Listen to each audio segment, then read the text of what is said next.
ए खबरदाता सम्मेलन की आपण मानक आम समस्त स्वागत करुचु। आम सहित उपस्थित अच्छा चांदवाली मान्यवर विधायक दलर वरिष्ठ नेता गोमेकेश राय एवं आपण मानक समस्त स्वागत।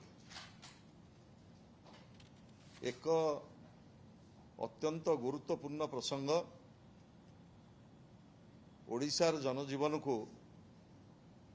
जहाँ प्रभावित करी रखिछि गला 2 वर्ष धरी से संपर्क रे आपण मानक पाखरे डबल इंजिन सरकार जो अपरगता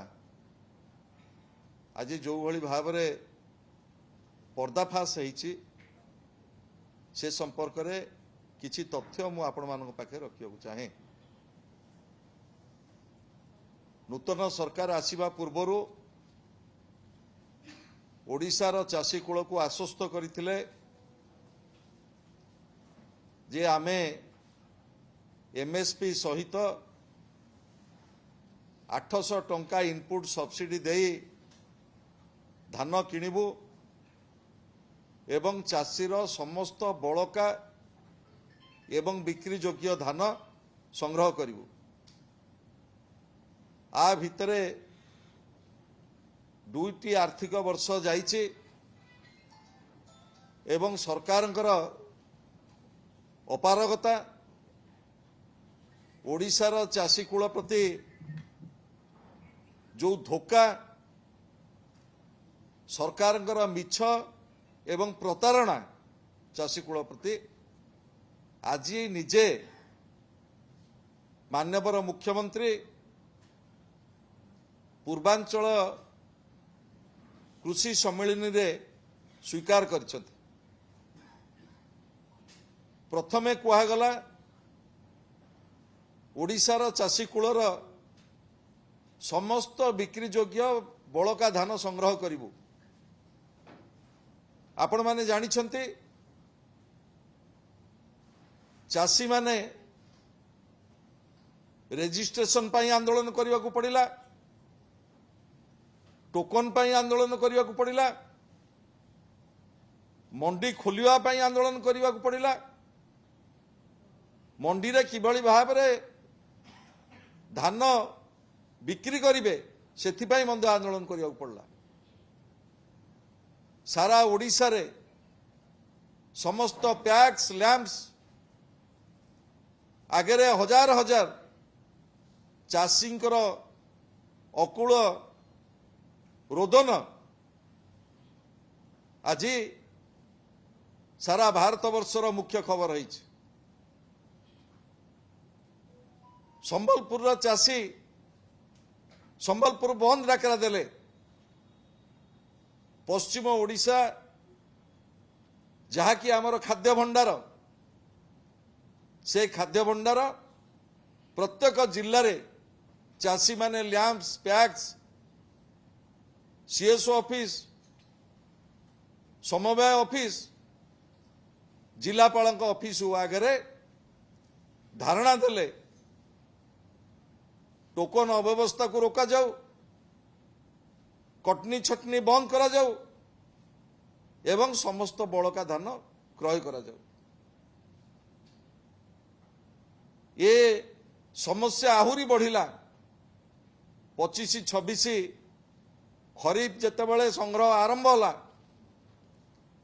मान्यवर जोगाण मंत्री मान्यवर कृषि मंत्री ओडिशार चाषी कूल उद्देश्य रे कहिले जे आमे 150 क्विंटाल पर्यंत धान संग्रह करिबु, आउ अधिक धान संग्रह करि पारिबु नाही। जेतेबेले कैबिनेट हेतिला प्रथम कैबिनेट ए सरकार मान्यवर मुख्यमंत्री स्पष्ट भाव रे जो दिन खाद्य नीति घोषणा करागला कहितिले जे समस्त बड़का बिक्री योग्य धान आमे संग्रह करिबु, किंतु 25-26 खरीफ सीजन रे मान्यवर उभय मंत्री कृषि मंत्री एवं जोगाण मंत्री कहिले जे आमे 150 क्विंटाल रु अधिक धान किनी परिबु नाही। किंतु आज विषमय अवस्था राज्य सरकार जेतेबेले रबी प्रोक्योरमेंट पाई घोषणा कले 5टी जिला गोटे बरगढ़, बालेश्वर, कटक, पुरी एवं संबलपुर रबी धान संग्रह करने कहले 75 क्विंटाल पर्यंत टोकन किछि किछि जगार आसी पहुंची। आपण माने बरगढ़ रे 4 दिन हलानी मंडी खोला हेकिरी संग्रह करने सरकार व्यवस्था करुला बेले 2 दिन धरी दयनीय दृश्य बरगढ़ चाषी कूलर जो दयनीय अवस्था किए साइकिल रे किए मोटरसाइकिल रे किए ऑटो रे धान धरिकी मंडी आगु जाउछंती एवं 5000 रु ऊर्ध्व चाषी जो मानकर वैलिड रजिस्ट्रेशन थिला जो माने टोकन पाइथिले 66 दिन धरी बरगढ़ जिलापाल ऑफिस आगे धारणा देखी बसचंती से मानकर धान बिक्री करने पाई। एवं आज माननीय कृषि केंद्र कृषि मंत्री उपस्थित रे पूर्वांचल कृषि मंत्री मानकर जो सम्मिलन होता से सम्मिलन रे ओडिशार माननीय मुख्यमंत्री स्वीकार करिसेंती जे वर्तमान जो संकट देकी देश एवं राज्य जुझुची डीजेल एवं पेट्रोल रो जा फल रे कृषि क्षेत्र आज प्रभावित होगा जाउछि। निजे माननीय मुख्यमंत्री एकथा आज किछि घंटा पूर्वर राज्यर 70 भाग चाषी उद्देश्य रे एकथा आज प्रकाश करिसेंती एवं एकथा मध्य स्वीकार करिसेंती राज्य रे जो 73 लाख मेट्रिक टन धान उत्पादन हेइछि ताकू रखिया पाई 2 वर्ष जो सरकार पूर्ति पालन हवा 10 दिन परे जो उत्सव पाई राज्य सरकार व्यापक प्रचार एवं प्रसार करुछंती उत्सव पालन करिवे। आज चाषी ओडिशार चाषी कूलक उद्देश्य रे माननीय मुख्यमंत्री स्पष्ट वार्ता रखिले भारत वर्ष कृषि मंत्री पाखरे जे चाउल रखिया पाई 2 वर्ष भितरे सरकार रा आमे गोदाम सृष्टि करि पारिलु नाही। वर्तमान केरल एवं बिहार को जो चाउल आमर जाउथला ओडिशा रु सेठी मध्य चाउल जिबा अवस्था रे नाही राज्य पठेबा अवस्था रे केंद्र सरकार तुरंत एभली कठिन स्थिति की किभली भाव में राज्य सरकार ओडिशार चाषी कूल मुकाबिला करिवे सेथिपाई केंद्र सरकार स्पष्ट करंतु एवं स्पष्ट करंतु ओडिशार ये जो बड़का चाउल किभली भाव में केंद्र सरकार एठू उठेइबे एवं आउ गोटे कथा माननीय मुख्यमंत्री जो कथा कहिसंती जे आमे कोनोसी राज्य कोनोसी सरकार रबी धान पाई इनपुट सब्सिडी दिए नाही किंतु आमे दउछु। मुझे स्पष्ट करदेवा चाहे बोध हुए मानवर मुख्यमंत्री धारणा नहीं खरीफ एवं रबी मिसिकी गोटे सीजन एवं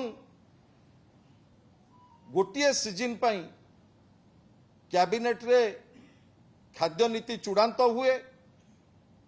केते मंडी खोलिबो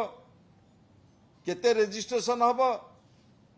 किभली भाव में संग्रह हब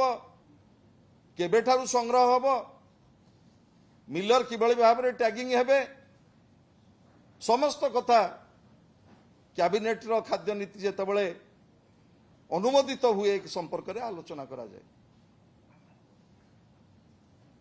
राज्य सरकार प्रेस विज्ञप्ति देले बरगढ़ बालेश्वर कटक पुरी संबलपुर बरगढ़ 4-5 दिन आगुरी हम एवं 15 तारीख रु ओडिशार जो 20टी जिल्लार रबी धान संग्रह करने जो स्थिरीकृत होती जो डीएलपीसी जिला प्रोक्योरिंग कमिटी रे जो तारीख सब निर्णय होती से 15 तारीख रही ये 5टी जिला पाई। आज 19 तारीख मु 5टी जिलार जोगाण विभाग सहित समवाय विभाग सहित क्षेत्र कर्मचारी सहित एवं धान संग्रह तृणमूल स्तर थिबा सोसाइटी सभापति चाषी नेता एवं जोगाण विभाग समस्त अधिकारी सहित आलोचना करिछि आसीबा पूर्व एठी ए 5टी जिल्ला रे कोनोसी जगार मंडी खोला जाय नाही।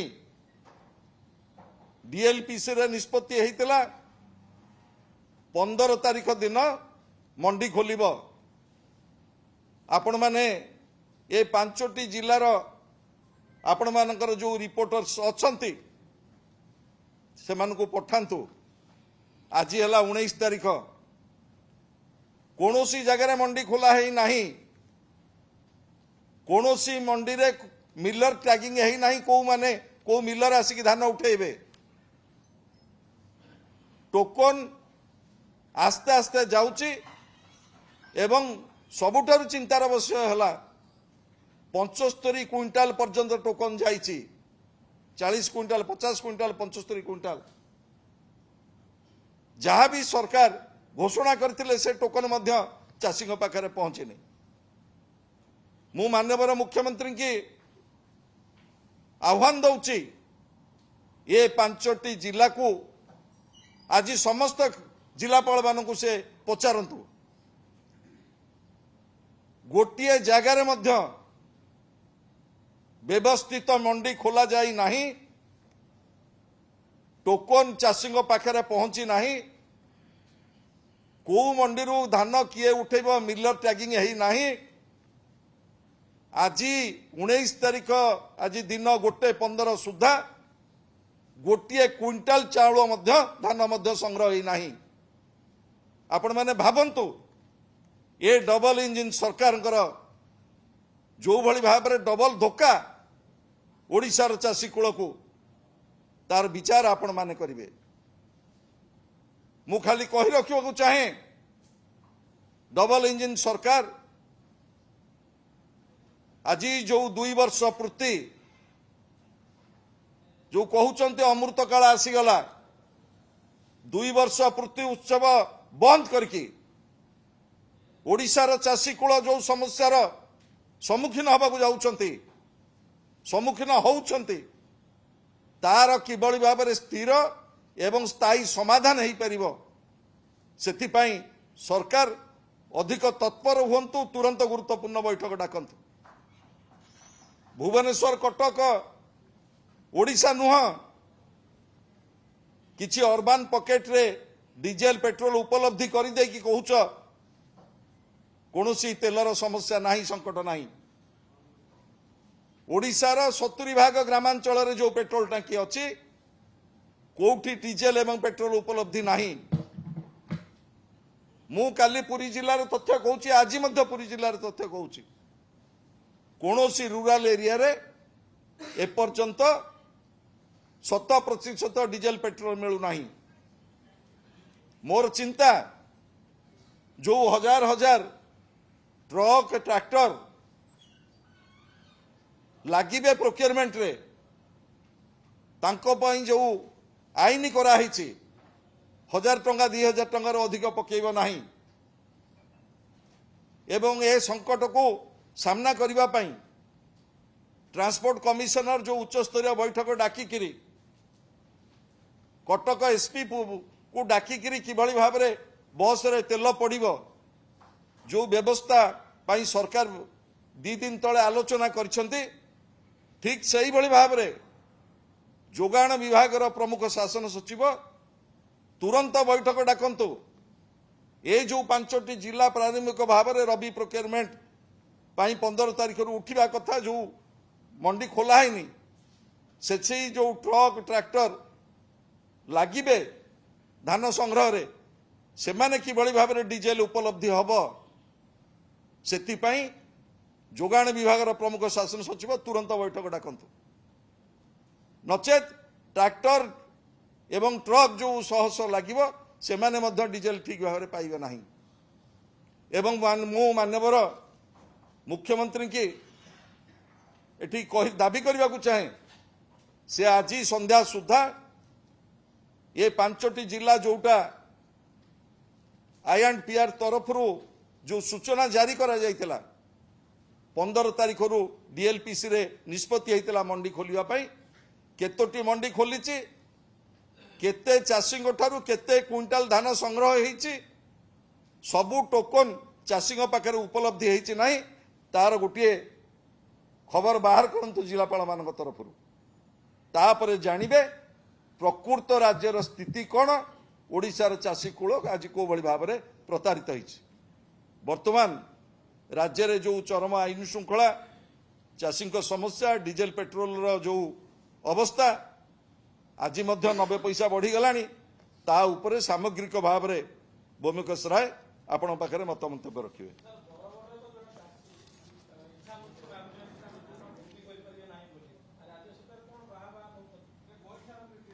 सेटा कहि दियंतो भाई बरमपुर टू आरंभ करी समस्त को नमस्कार। आपण आगे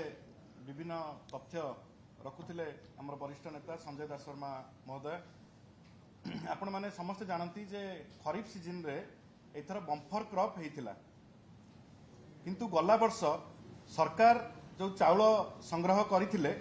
से चाउल सरकार पाखरे एवं मिल मानकरे पूरा भरपूर होइकी थिला सरकार पाखरे आउ जागा नथिला एई वर्षर धान किनिबा पाई किंतु सरकार प्रथम दिनरू चेष्टा करिसेंती किभली भाबरे एथर धान संग्रह कम करा जिवो। प्रथमे रेजिस्ट्रेशन रे ताकु जटिल प्रक्रिया कले जेमती बहुत चाषी हैरान हेबे तापर बिजु जनता दल मुह पार्टी खोलिला परे पुणी से प्रक्रिया को सरल करने को चेष्टा कले से बहुत चाषी हैरान हेले तापर जो टोकन देले से गोटे कैपिंग कले जे 150 क्विंटाल ऊपर कहीं दे पारिबे नाही एवं जो मानकर 50 क्विंटाल भी दबा कथा तांको 30 क्विंटाल लेखा टार्गेट दियागला जो टोकन दियागला आपण जानिबे जे ओडिशा इतिहास रे प्रथम थर एई वर्ष धान किणा एते डेरी हेछि लिंगरिंग प्रोसेस हेछि आज एप्रिल मासरे सरिला जोटा कि उचित नुह एवं चाषी माने हताश हेले एते दिन धान को रखिकी एवं धान को रखिबा चाषी गोटे बड़ कष्टकर व्यापार एवं ओडिशार चाषी माने इथर हंतसंत होइचंती धान बिक्री करने को एवं एते लिंगरिंग प्रोसेस पई एवं टोकन मध्य ठीक भाव में मिलना ना कैपिंग करागला एवं तापरे जेतबेले धान किणा हला सेतबेले आपण देखिथिबे जे मिलर मानकु कहला जे जाईकी आनिबो पैक्स रु धान किंतु कोनोसी मिलर गाड़ी देले नाही किंबा अखा देले नाही गोटे व्यापक दुर्नीति आ ऊपर हेछि एवं जो सरकार कहउछंती जे कटनी छटनी करि नांती बोली से मान्यवर मंत्री जोगाण मंत्री सब बेले कहउछंती जे कटनी छटनी हो नाही ये गोटे परिहास करुछंती ओडिशार चाषी मानक प्रति 9 रु 12 किलो पर्यंत धान कटनी छटनी करा जाईछि एवं खुल्लम खुल्ला करा जाईछि लोकों को आखि आगे आंगुड़ी गेंजिकी चाषी आखि आगे आंगुड़ी गेंजिकी 12 किलो लेखा 9 रु 12 किलो लेखा कटा जाईछि तो सबु दृष्टि देखा गले जे सरकार चाषी मानू न्याय दबारे संपूर्ण भाव में विफल होती एवं धान किणार जो प्रक्रिया संपूर्ण रूपे व्याघात होईछि एवं व्यापक भाव में दुर्नीति होईछि एवं आपण माने जानी रखंतु जे 24-25 मसीह 69 टंका बढ़ाई एमएसपी केंद्र सरकार ये 800 इनपुट सब्सिडी जगह 800 प्लस 69 टंका दबा कथा यही वर्ष 25-26 रे पुणी बढ़ाई 71 टंका तो आहरी माने दुईटा को मिसई देले 140 टंका तो 940 टंका सरकार देबे ना 800 टंका रहिबे ये कथा सरकार आगे स्पष्ट करबा दरकार 800 टंका इनपुट सब्सिडी देबे बोली सरकार घोषणा करथिले एवं निर्वाचन बैतरणी मध्य पार होइतिले ए कथा कहिकी एबे जदि 800 टंका परे 150 टंका 140 टंका बढ़िलानी तो आपण काहेकि से 140 टंका चाषी को देबे नाही ये गोटे बड़ प्रश्न यार उत्तर मान्यवर मंत्री एवं मान्यवर मुख्यमंत्री रखिबे एवं आज सबुठु बड़ लज्जाकर घटना घटिची मे फेयर रे जतबेले आंचलिक कृषि कन्वेंशन चलीची सेठी मुख्यमंत्री निजे स्वीकार करुचंती जे 74 लाख मेट्रिक टन 73 ରୁ 74 लाख मेट्रिक टन जो धान किणा होईची जे वर्तमान ओडिशा रे असंभाळ परिस्थिति सृष्टि होबाकू जाउची अर्थात आमे जो कथा प्रथमरु विधानसभा रे कहिचु शंख भवन रे बारंबार प्रेस मीट करिकि कुआ होईची जे सरकार ये धान को एफसीआई किणु नाही एवं जोथि पई मिल मानकरे धान पड़िकी रहिला एवं एई वर्षर धान किणा व्याघात हैला एवं एते डेरी हैला विलंब हैला एबे भी से धान को सरकार कौन करिवे ताकू चिंता करि परनांती आपण देखंतु गोटे उदाहरण आपण देबी गोटे क्विंटाल रे सरकार 800 टंका इनपुट सब्सिडी देले एवं गोटे क्विंटाल को जदि ऑक्शन करा जिवो आपण 2300-2400 टंका ऑक्शन रे जिवो माने एठी देले 3200 सेपटे 3100 एपटे लॉस करिवे पाखापाखि 500 ରୁ 600 टंका लॉस करिया जाउछंदी आपण भाबंतु गोटे क्विंटाल रे जदि 1400-1500 टंका लॉस हबो ताहले जेतिकी धान वर्तमान रही ताकू जदि ऑक्शन करा जाए ओडिशा गोटे देवालिया परिस्थिति आड़ को जाउची पाखरे नहीं धन बाहागर करने को मन तो मुझे कही रखे जे ओडिशा रे वर्तमान जो भली भाव में आपण 1.5 लाख कोटी टंकार ऊर्ध्व लोन हो सारानी सरकार खोला मार्केट ऋण उठाउछंती एई भली भितरे जदि ऑक्शन करा जाए गोटे बड़ एक्सचेकर ऊपर लोड पड़िबो एवं यही जो व्यवस्था रे गोटे व्यापक भाव में सरकार क्षतिग्रस्त होबाकू जाउछंती फाइनेंशियली एवं मु केवल ये धान किणा नुह आपण देखिथिबे जे सरकार सबु कथारे आज सरकार फेल्युअर से पेट्रोल डीजेल कथा कोन हो काली बरहमपुर आपण देखिथिबे खुल्लम खुल्ला किबळी भाव में बाड़ी धरिकी मरणांतक आक्रमण करुछंती से स्त्री लोक को भी छाड़ुनांती पिटुछंती ए किछि दिन पूर्व आपण देखिथिबे मारिकी टांगिकी जंती पशु को टांगिकी नियंती से भली भाव में नेले रेप होउची गणदर्शन होउची मर्डर होउची गैंग रेप होउची एससीबी मेडिकल भितर पसिकी दर्शन करुछंती सरकार चेई सोइचंती जे ताकू उठेइबो किए मोहन माझी जानी शुणी जदि प्रथम दिन राज्यपाल पुओ उपर एक्शन नहीं थांते किंबा आपणकर जो मेजर एवं तांका बांधवी तांका उपर एक्शन नहीं थांते गोपालपुर आपण देखंतु पूरा बेलाभूमि बालेश्वर कैंपस पर्यंत सबुठी नारी माने असुरक्षित आज नारी असुरक्षित पई अमेरिका आज आंगुली निर्देश करुची एवं मना करची ओडिशा को न आसीबा पई केवल अमेरिका नुह आपणकर नेशनल क्राइम ब्यूरो रिकॉर्ड कहूची जे ओडिशा होउची वर्तमान 1 नंबर स्थान जोठी नारी निर्यातना रेप गैंग रेप बढ़ी एक मु नुह एक नेशनल क्राइम रिकॉर्ड ब्यूरो कहूची तो ओडिशा को 1 नंबर करने प्रधानमंत्री कहते ओडिशा को 1 नंबर करने अमित शाह जी आसिक कहते एवं आसाम मुख्यमंत्री ठू अनेक मुख्यमंत्री आसिक कहते ओडिशा को 1 नंबर करूँ आज हाँ 1 नंबर होती किंतु क्राइम रे महिला मान नारी निर्यातना रे पेट्रोल डीजेल अभाव रे धानर अभाव बिक्री रे आज सबु कथार आज दरदाम वृद्धि पाई एवं मान्यवर मुख्यमंत्री नियंत्रण रे वर्तमान ओडिशा नाही को मंत्री कौन काम करुचंती एवं मान्यवर मुख्यमंत्री कौन करुचंती प्रशासन कल तांका हाथ में नाही एवं आईन श्रृंखला पूरा विपर्यस्त बाली माफिया माति गले एवं राज रास्ता भुवनेश्वर में खंडा धरिकी गोड़ाउछंती हाणिया पई बंदूक धरिकी गोड़ाउछंती हाणिया पई भुवनेश्वर वर्तमान सबुठु गोटे क्राइम कैपिटल पड़ती सारा ओडिशा रे तो यही परिस्थिति रे मान्यवर मुख्यमंत्री आज जो भली भाव में प्रकृत कथा हृदयर कथा वेदना आज रखिंट आमे भी कहूलु से विजु जनता दल सरकार थिला केंद्र सरकार चिट्ठी कले जदि तमे इनपुट सब्सिडी बढ़ेब ताहले आमे से धान को नबु नाही आज सेमती परिस्थिति सृष्टि होती आज भी हजार हजार टन लक्ष लक्ष टन धान पड़ी रही एवं मुझे आपको कहली प्रत्येक क्विंटाल रे 1500 ରୁ 1700 टंका लॉस करने जाऊँ सरकार एवं देवालिया परिस्थिति आड़ को ओडिशा जाउची एवं एथिपाई माननीय मुख्यमंत्री मोहन माझी तांको अपारग शासन समस्ते दायी एवं सी तुरंत ये ऊपर कार्यक्रम नियंतु आज जो कथा संजय दास शर्मा महोदय कहले रबी फसल गोटे क्विंटाल धान भी किना जाई नहीं टार्गेट को मंडी रे किए मिलर धान नब एवं जो आज जो पेट्रोल डीजेल अवस्था है गाड़ी रे केमती ताकू नेबे यही सब विषय नहीं कि गभीर भाव में चिंता करिवार आवश्यकता अछि तुरंत समीक्षा बैठक डाकी या समाधान करंतु नले बिजु जनता दल आगामी दिन में राजरास्ता को ओह्लैब चाषी हित पई काम करुवा सरकार आज चाषी मारण नीति आपणई एवं बिजु जनता दल दृढ़ भाव में विरोध करुछि। धन्यवाद।